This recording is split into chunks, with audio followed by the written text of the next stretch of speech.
नमस्कार दोस्तों, स्वागत है आपका प्रगति एमपीपीएससी के यूट्यूब चैनल पर। लास्ट लेक्चर में हमने नव्य वेदांत दर्शन के बारे में अपनी समझ बनाई थी और नव्य वेदांत दर्शन को समर्थन देने वाले दार्शनिक जैसे रविंद्रनाथ टैगोर, राजा राम मोहन राय, स्वामी विवेकानंद, महर्षि अरविंद और डॉक्टर सर्वपल्ली राधाकृष्णन को पढ़ा था और इनसे संबंधित विगत वर्षों में जो भी प्रश्न पूछे गए उन्हें हल करने का भी प्रयास किया था। आज के लेक्चर में हम स्वामी दयानंद सरस्वती और सावित्रीबाई फुले को पढ़ेंगे। सावित्रीबाई फुले इसी वर्ष हमारे पाठ्यक्रम का हिस्सा बनी है, तो इनसे संबंधित जो भी संभावित प्रश्न बनेंगे उन्हें भी हम चर्चा में लाएंगे। तो सबसे पहले हम स्वामी दयानंद सरस्वती के बारे में समझ लेते हैं। स्वामी दयानंद सरस्वती का जीवन काल 1825 से 1883 तक माना जाता है। इनके बचपन का नाम मूलशंकर था। इनके गुरु का नाम स्वामी विरजानंद था।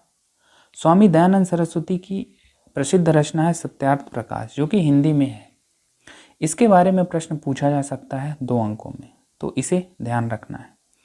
विगत वर्षों में आर्य समाज की स्थापना को लेकर प्रश्न पूछे गए हैं, तो आर्य समाज के संस्थापक स्वामी दयानंद सरस्वती हैं और इसकी स्थापना इन्होंने 1875 में की थी, बम्बई में। अब हम स्वामी दयानंद सरस्वती के दर्शन को देख लेते हैं। यहाँ पर भी हमने इनकी कुछ मौलिक बातों को ही रखा है। तो स्वामी दयानंद सरस्वती का जो दर्शन है वो वैदिक साहित्य को आधार बनाकर लिखा गया है। स्वामी दयानंद सरस्वती वेदों को आधार बनाकर ही सामाजिक धार्मिक सुधारों का प्रयास करते हैं। उनका एक लोकप्रिय कथन है या नारा है, वेदों की ओर लौटो। अब हम इनके सामाजिक क्षेत्र में योगदान को देख लेते हैं। जैसा कि नव्य वेदांतवादियों के लक्षण हैं, वैसे भी इन्होंने भी समाज में उसी तरह के प्रयास करने की कोशिश की है। हालांकि इनकी कुछ अपनी मौलिक विचारधाराएं हैं जिसे हम आगे देखेंगे। समाज में व्याप्त कुरीतियों जैसे जाति प्रथा, छुआछूत, सती प्रथा, बाल विवाह, विधवाओं की दयनीय दशा की इन्होंने भी कठोर आलोचना की। स्वामी दयानंद सरस्वती पारंपरिक शिक्षा के समर्थक थे। इन्होंने पारंपरिक शिक्षा के साथ ही आधुनिक शिक्षा या पाश्चात्य शिक्षा का समर्थन किया और स्वदेशी भाषा में शिक्षा पर ये बल देते थे। ये भी स्त्री शिक्षा के समर्थक थे। स्त्रियों को पुरुषों के समान अधिकार दिलाने, उन्हें समान दर्जा दिलाने के लिए इन्होंने भी बहुत प्रयास किया। ये भी शिक्षा में नैतिक मूल्यों के प्रोत्साहन को बल देने वाली शिक्षा का समर्थन करते थे। अगर शिक्षा के संबंध में आर्य समाज के उदाहरण हम देखें तो आर्य समाज ने गुरुकुल कांगड़ी हरिद्वार में स्थापित किया था, जो कि गुरुकुल था और ये वैदिक शिक्षा के लिए समर्पित था, जिसकी स्थापना स्वामी सद्रानंद ने की थी। एक और संस्था थी दयानंद एंग्लो वैदिक स्कूल, जिसकी स्थापना लाहौर में की गई थी और इसकी स्थापना का श्रेय हंसराज और लाला लाजपत राय को जाता है। तो इस प्रकार से हमने शिक्षा के संबंध में आर्य समाज या स्वामी दयानंद सरस्वती के योगदान को देखा। अब हम धर्म के क्षेत्र में योगदान को देख लेते हैं। स्वामी दयानंद सरस्वती निराकार ईश्वर में आस्था रखते थे और इसीलिए इन्होंने मूर्ति पूजा, पुरोहितवाद, कर्मकांड, अवतारवाद, तीर्थ यात्रा की कठोर आलोचना की। स्वामी दयानंद सरस्वती कहते थे कि वेदों में मूर्ति पूजा संबंधी कोई प्रावधान नहीं बताए गए हैं, इसलिए वो इसको एक कर्मकांड मानते थे और इसीलिए उन्होंने समाज में इसके विरुद्ध अपना कठोर रुख दिखाया। जैसा कि हमने बताया कि स्वामी दयानंद सरस्वती वैदिक साहित्य को ही अपने ज्ञान का आधार मानते हैं और इसी आधार पर ही उन्होंने समाज की विसंगतियों को लोगों के सामने प्रस्तुत किया और वे वेदों को ईश्वरीय ज्ञान कहा करते थे। उन्होंने गाय की रक्षा हेतु गौ रक्षणी समिति की स्थापना की थी और यह कृत्य प्राणी मात्र के कल्याण का द्योतक माना जा सकता है। उन्होंने शुद्धि आंदोलन चलाया। शुद्धि आंदोलन का उद्देश्य था कि धर्म परिवर्तित कर चुके लोगों को पुनः वापस अपने धर्म में लाना और यह आंदोलन काफ़ी लोकप्रिय हुआ और इससे हिंदू धर्म उन्नत हुआ। अगर हम इनके अन्य क्षेत्रों में योगदान को देखें तो जब स्वदेशी और स्वराज्य जैसी बातें चल रही थी तो इनको लोकप्रिय बनाने में स्वामी दयानंद सरस्वती का अहम योगदान है। इसके अतिरिक्त हम और भी क्षेत्रों में इनके प्रयास लिख सकते हैं, जैसे आर्थिक क्षेत्र में यह भी बेरोजगारी, गरीबी को समाज में एक अभिशाप के रूप में देखते थे ये भी रोजगार उन्मुख शिक्षा की बात करते थे और धन के अपव्यय दुरुपयोग को रोकने की बात कहा करते थे। तो इस प्रकार से सामान्य बातें हम यहाँ और भी लिख सकते हैं, लेकिन यहाँ पर हमने कुछ मौलिक बातों को ही लिखा है जो परीक्षा के दृष्टिकोण से महत्वपूर्ण है और इतना पर्याप्त है। 200 शब्दों में भी इन्हें लिखा जा सकता है। अब हम विगत वर्षों में जो भी प्रश्न पूछे गए हैं उन्हें देख लेते हैं। जैसे वर्ष 2014 में 3 अंकों का प्रश्न पूछा गया है कि आर्य समाज के संस्थापक कौन है। तो हमने इसकी चर्चा की है कि आर्य समाज के संस्थापक स्वामी दयानंद सरस्वती हैं। 1875 में इसकी स्थापना बम्बई में की गई थी। वर्ष 2015 में 150 शब्दों का प्रश्न है, स्वामी दयानंद सरस्वती के सिद्धांत। तो सिद्धांत में हम बताएंगे कि इन्होंने वेदों को आधार बनाकर अपना सिद्धांत या दर्शन दिया। इन्होंने कहा कि वेदों की ओर लौटो, और ये हमने बात की है कि ये मूर्ति पूजा का विरोध करते हैं। ठीक है, गौरक्षणी समिति के बारे में बताएंगे, किस प्रकार से इन्होंने स्त्रियों के अधिकारों को समाज में उठाया, समाज में छुआछूत भेदभाव को समाप्त करने के प्रयास किए। तो ये सब इनके सिद्धांत और प्रयास हैं, वर्तमान से भी हम आज जोड़कर देख सकते हैं। ठीक है, और आगे चलते हैं। वर्ष 2016 में 150 शब्दों का प्रश्न पूछा गया है कि भारतीय समाज के उत्थान में स्वामी दयानंद सरस्वती के योगदान। ये भी उसी तरह का प्रश्न है और हम इसमें चर्चा कर चुके हैं। वर्ष 2017 में प्रश्न पूछा गया है कि आर्य समाज के संस्थापक कौन थे। तो इसकी भी चर्चा हमने कर ली है। एक और प्रश्न पूछा गया है स्वामी दयानंद सरस्वती के समाज दर्शन पर। तो समाज के प्रति इनकी क्या सोच है, इसको भी हमने चर्चा में ले लिया है। एक प्रश्न जो इसी वर्ष पूछा गया है कि पाश्चात्य शिक्षा के संबंध में स्वामी दयानंद सरस्वती की अवधारणा। तो जब हम शिक्षा के बारे में चर्चा कर रहे थे तो हमने वहाँ पर कहा था कि ये पारंपरिक शिक्षा के साथ ही पाश्चात्य शिक्षा, आधुनिक शिक्षा का समर्थन करते हैं और यह भी मातृभाषा में शिक्षा के परोपकारी हैं। इस प्रकार से हम 20 से 30 शब्दों में अपना उत्तर लिख सकते हैं। और आगे चलते हैं। अब हम सावित्रीबाई फुले को पढ़ लेते हैं। सावित्रीबाई फुले इसी वर्ष हमारे पाठ्यक्रम का हिस्सा बनी है, तो इस दृष्टि से ये महत्वपूर्ण हो जाती हैं कि परीक्षा में इनको पूछा जाएगा। तो सबसे पहले हम इनके परिचय को देख लेते हैं। इनका जीवन काल 1831 से 1897 तक का माना जाता है। सावित्रीबाई फुले को भारतीय इतिहास में पहली महिला शिक्षक होने का गौरव प्राप्त है। ये समाज सेविका रही हैं, समाज सुधारक रही हैं और इन्हें मराठी कवयित्री भी कहा जाता है। जैसा कि हमने कहा कि ये भारत की पहली महिला शिक्षक हैं, क्योंकि इन्होंने भारत के पहले बालिका विद्यालय की स्थापना की और ये उस बालिका विद्यालय की पहली प्रिंसिपल भी रही हैं। इनके पति ज्योतिबा फुले थे, जिन्हें महात्मा का गौरव प्राप्त था। प्लेग महामारी के दौरान प्लेग मरीजों की सेवा करते हुए सावित्रीबाई फुले स्वर्गवासी हो गईं। सामाजिक क्रांति की योद्धा के रूप में सावित्रीबाई फुले आज भी प्रासंगिक बनी हुई हैं। अब हम इनके योगदान को देख लेते हैं। इन्होंने स्त्री शिक्षा, स्त्री के उद्धार के लिए समाज में क्या योगदान दिया, इसे समझ लेते हैं। भारत में नारी मुक्ति आंदोलन की पहली महिला नेता, समाज सुधारक के रूप में सावित्रीबाई फुले को आज भी याद किया जाता है। इन्होंने निराश्रित महिलाओं, विधवाओं, बाल वधुओं को आश्रय प्रदान किया और उनके अधिकारों के लिए जीवन पर्यंत प्रयास करती रही और इनके आश्रय स्थल का नाम था बाल हत्या प्रतिबंधक गृह, जिसकी स्थापना 1854 में इन्होंने की थी। स्त्री शिक्षा को प्रोत्साहित करने के क्रम में ही, जैसे कि हमने पहले भी बताया, कि इन्होंने बालिका विद्यालय में की स्थापना पुणे में की थी। और आगे चलते हैं। स्त्री को पुरुषों से कमतर आंकने का जो रूढ़िगत मानदंड है उसका इन्होंने खंडन किया और जीवन पर्यंत स्त्रियों के अधिकारों के लिए प्रयासरत नहीं, और इन्होंने अपने व्यवहार में भी इसे लाया। जैसा कि ज्योतिबा फुले का अंतिम संस्कार इन्होंने स्वयं किया, और जो सामाजिक रूढ़ी है कि अंतिम संस्कार केवल पुरुष ही करते हैं, तो इन्होंने उसका खंडन किया और समाज में यह संकेत दिया कि स्त्री कहीं भी पुरुषों से कमतर नहीं है। अगर उसे मौका मिलेगा तो वो उसी तरह अपना प्रदर्शन कर सकती है जिस प्रकार से पुरुष अपना योगदान देते हैं। तो स्त्री भी समान रूप से पुरुषों की तरह देश के विकास में अपना योगदान दे सकती है। यह उन्होंने अपने व्यवहार के माध्यम से सिद्ध कर दिया। यह भी मानती थी कि मानव सेवा ही ईश्वर की सच्ची उपासना है। आपने समाज में व्याप्त छुआछूत, लिंग भेद, आडंबर, कर्मकांड का खंडन करते हुए शिक्षा या ज्ञान को मुक्ति का मार्ग बताया और दलित उद्धार के प्रयास किए। सावित्रीबाई फुले का एक प्रसिद्ध कथन है कि उन्होंने शिक्षा के संबंध में जो कहा था कि स्वाभिमान से जीने के लिए पढ़ाई करो, पाठशाला ही इंसानों का सच्चा गहना है। तो इस प्रकार से वो मुक्ति का मार्ग ज्ञान ही समझती हैं, अर्थात ज्ञान को ही वो मुक्ति का मार्ग समझती हैं। स्त्री शिक्षा के लिए उनके द्वारा किए गए प्रयासों को आज भारत सरकार और कई सरकारें महत्व देती हैं। जैसे जो पुणे का विश्वविद्यालय है वो सावित्रीबाई फुले के नाम से है, यानी उनके योगदान को समर्पित किया गया है। महाराष्ट्र में जो 3 जनवरी का दिन है, सावित्रीबाई फुले का जन्म दिवस है, वहाँ बालिका दिवस के रूप में मनाया जाता है। तो यह उनके योगदान को ही याद किया जा रहा है और समाज में ये प्रेरित किया जा रहा है कि आप भी आगे बढ़कर परमार्थ के लिए कार्य करें।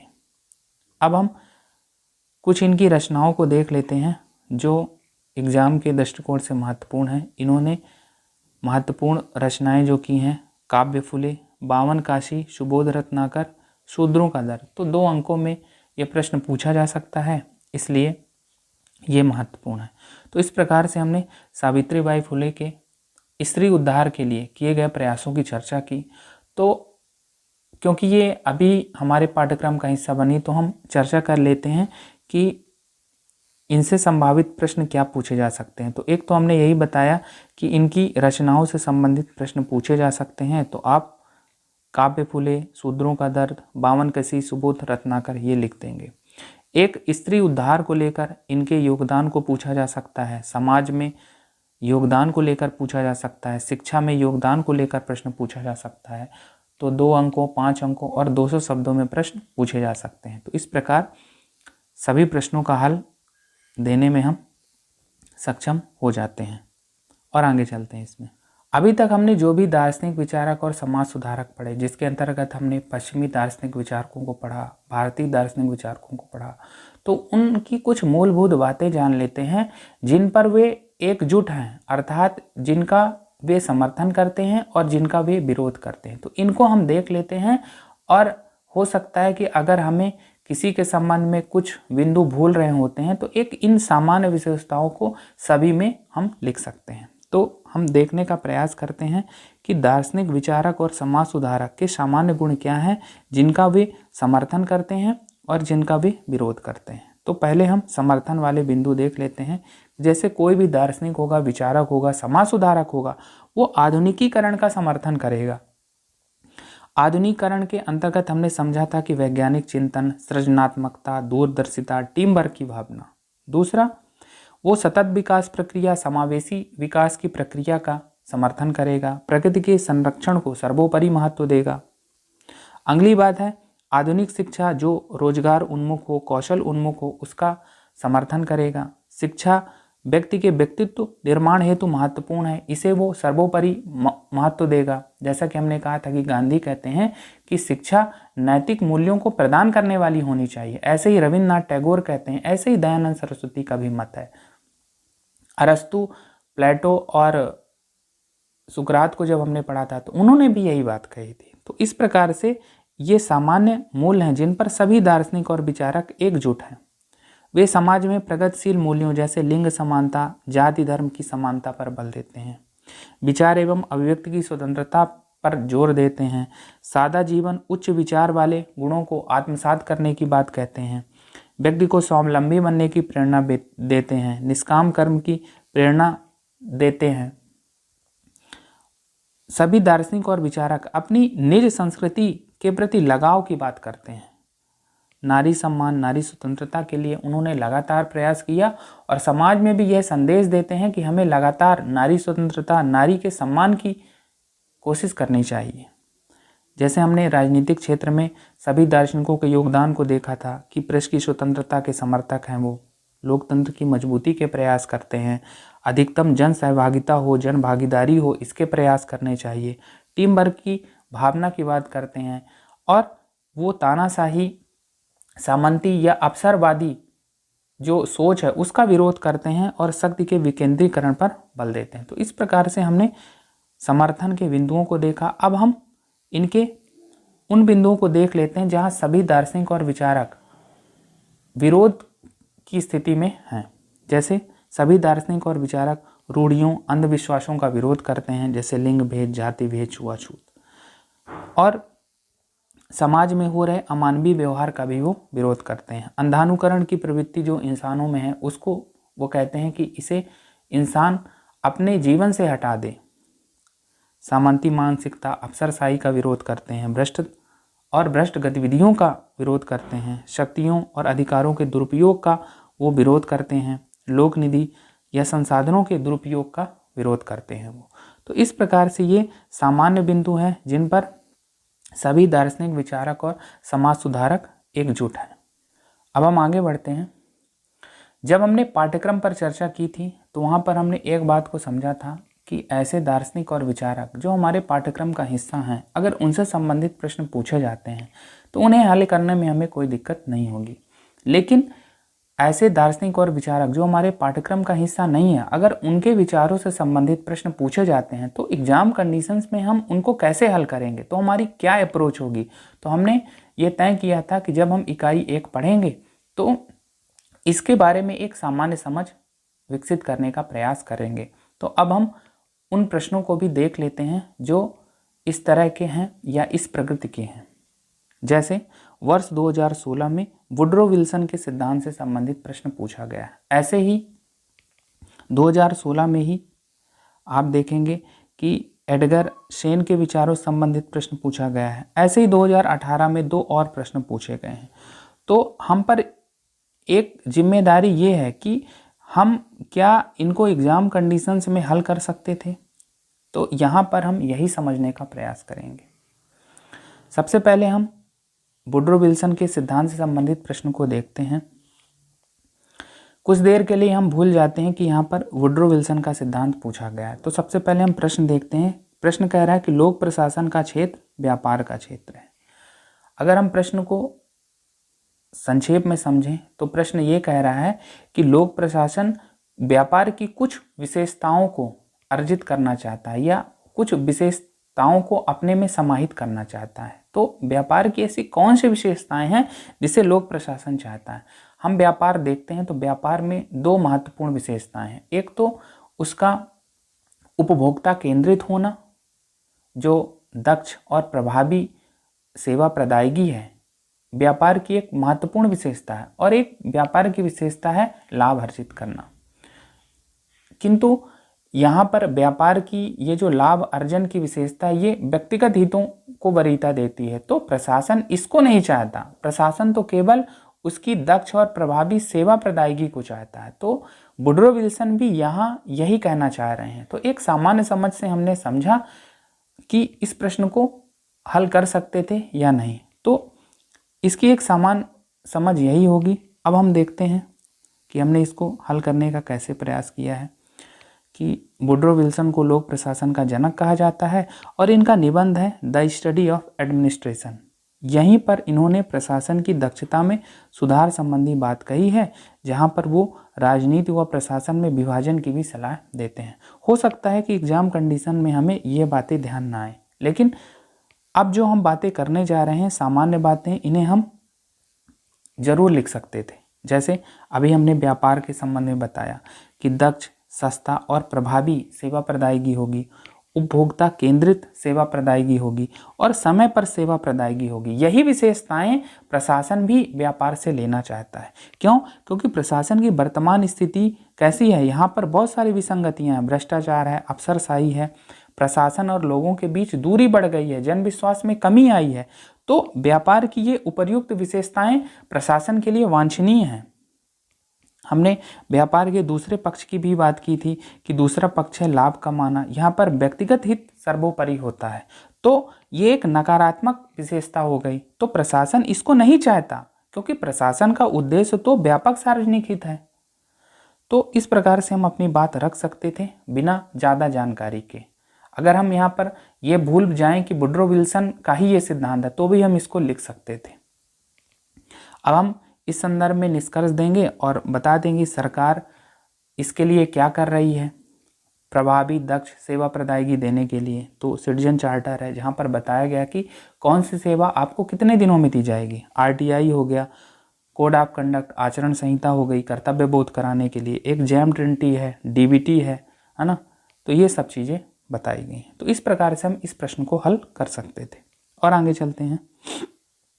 अगला प्रश्न है जो एडगर सेन के विचारों से संबंधित है। प्रश्न क्या कह रहा है, एक ही संगठन के विभिन्न उपभागों में मनुष्य के अभिप्रेरण भिन्न हो जाते हैं।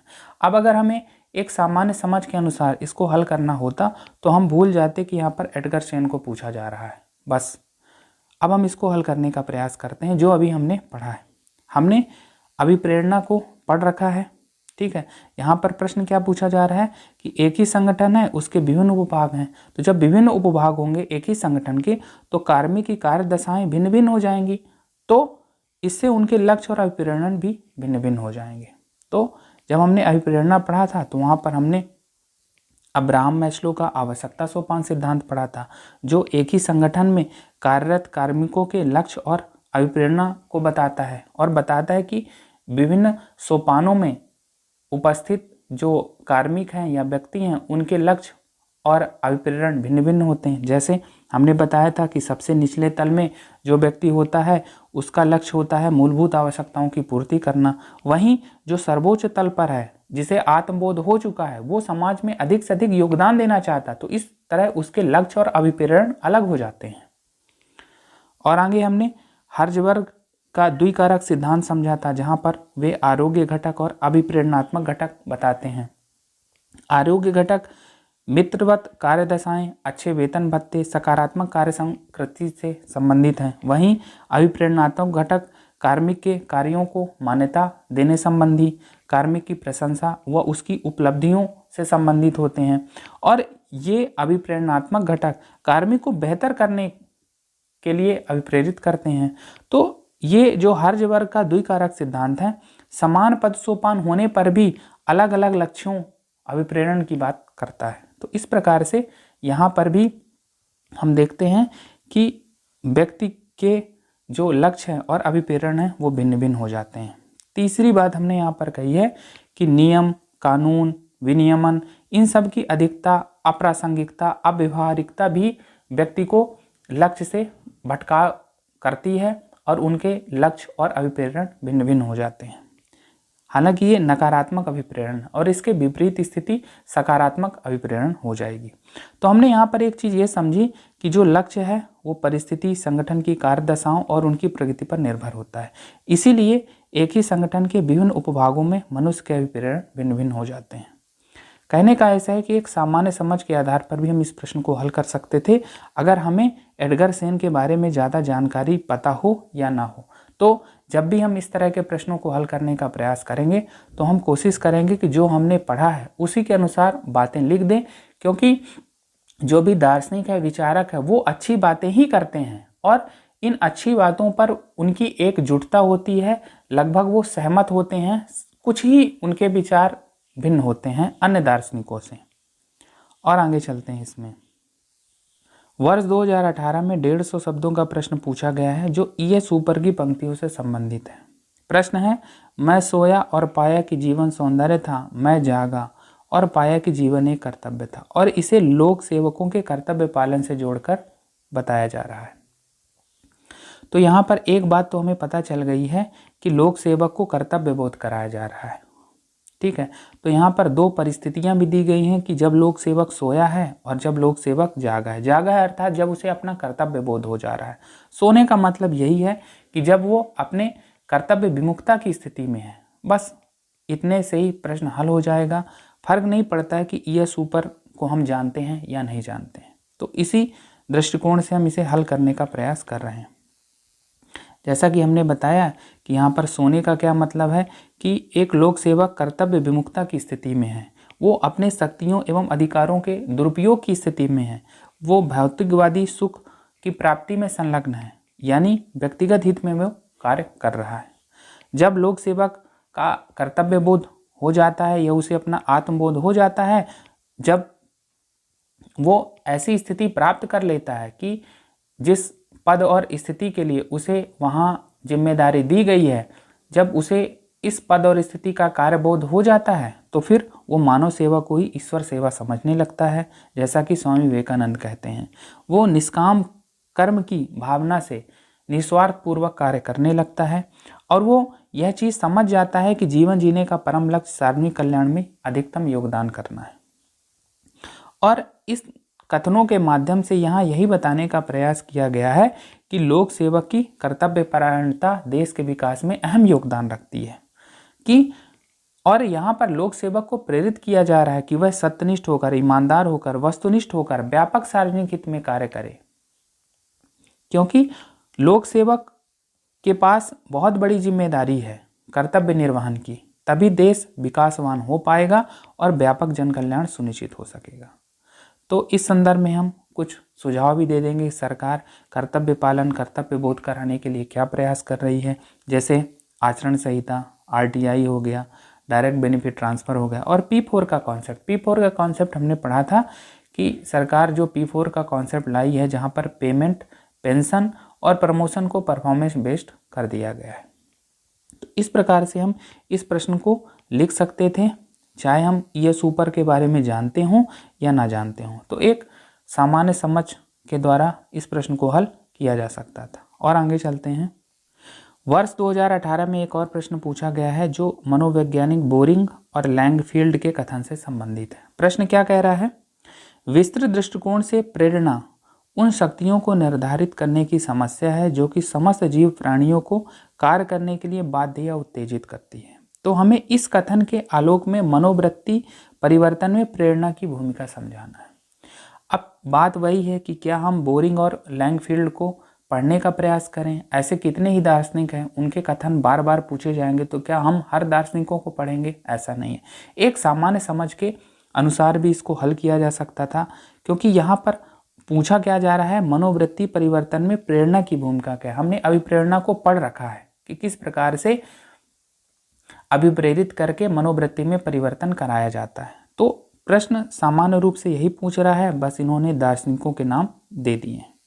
तो हमने जैसे कहा कि हमने प्रेरणा पढ़ा है, और यहाँ पर पूछा क्या जा रहा है, समस्त जीवधारियों को कार्य करने के लिए बाध्य या उत्तेजित करती है। और कहने का आशय ये है कि यहाँ पर प्रेरणा के द्वारा कर्तव्य बोध कराया जा रहा है और मनोवृत्ति में परिवर्तन कराया जा रहा है। तो यहाँ पर हमें मनोवृत्ति परिवर्तन में प्रेरणा की भूमिका पढ़ना है, बस इतना ही था। अब हम बोरिंग या लैंगफील्ड के बारे में जानते हैं या नहीं जानते हैं, इससे बहुत ज़्यादा फर्क नहीं पड़ता। तो सामान्य बिंदु ही हम यहाँ पर लिख देंगे जो हमने मनोवृत्ति परिवर्तन में प्रेरणा की भूमिका को लेकर पढ़ा था।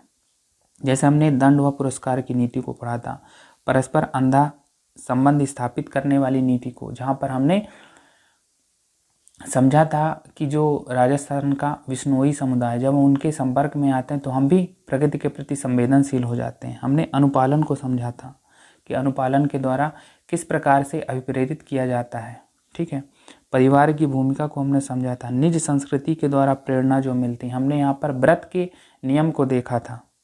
महापुरुषों और समाज सुधारकों के योगदान को देखा था कि किस प्रकार से गांधी को पढ़कर आप गांधीवादी हो जाते हैं, ठीक है, और सकारात्मक मनोवृत्ति आपके अंदर निर्मित हो जाती है, ठीक है। वहाँ पर हमने ये भी देखा था कि महाजनों येन गता सा पंथा, महापुरुष जिस रास्ते से जाते हैं तो वही सही रास्ता माना जाता है। हमने तकनीकी आयाम भी देखे थे। तकनीकी आयाम के अंतर्गत हमने इसके सकारात्मक और नकारात्मक पहलू, तो इन्हीं सबको यहाँ लिख देना था एक सामान्य समझ के आधार पर, और वर्तमान प्रासंगिकता की भी चर्चा कर देनी थी। जैसा कि हमने बताया कि कोई भी दार्शनिक और विचारक है, कुछ सामान्य बिंदुओं पर ये समर्थन रखते हैं, बस वही चीज़ें हैं और कुछ नहीं है। तो इस प्रकार से हमने ऐसे प्रश्नों को भी हल करने की कोशिश की है जहां एक सामान्य समझ के आधार पर प्रश्नों को हल किया जा सकता था।